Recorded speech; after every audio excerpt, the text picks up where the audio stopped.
With Capitol Police cracking down on protesters, hundreds of tickets have been issued just this year alone. The most common offense is no permit. On Friday, September 20th, 51 protesters entered not guilty pleas, which will mean jury trials. With so many cases coming through the Dane County Courthouse, the system is showing signs of strain. Well, I was wondering what I was being charged with, because I thought I only had one ticket for today, and then I went on my computer in there and I got 4 things. This lawyer, David Leeper, was representing himself and still couldn't keep track of which case number was his. I believe this court has no alternative but to grant my motion to dismiss and to strike this proceeding. There is no signature. I cannot accept these motions. We have the wrong case numbers on it.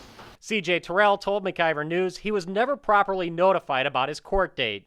The Attorney General decided to charge Damon and I without giving either of us notice, but we're still pending charges from the DA.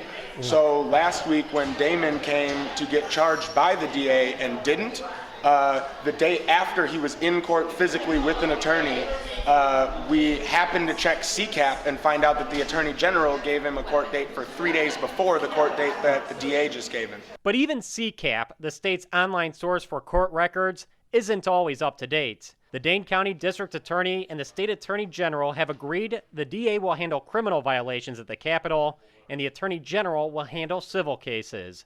But that's not always reflected correctly on CCAP.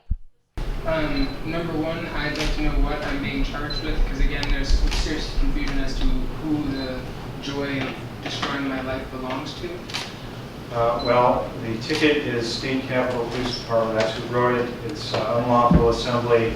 I don't know whether the Department of Justice or the District Attorney's Office who's deciding to prosecute those tickets. After their court appearances, some of the defendants went right back to the Capitol to protest.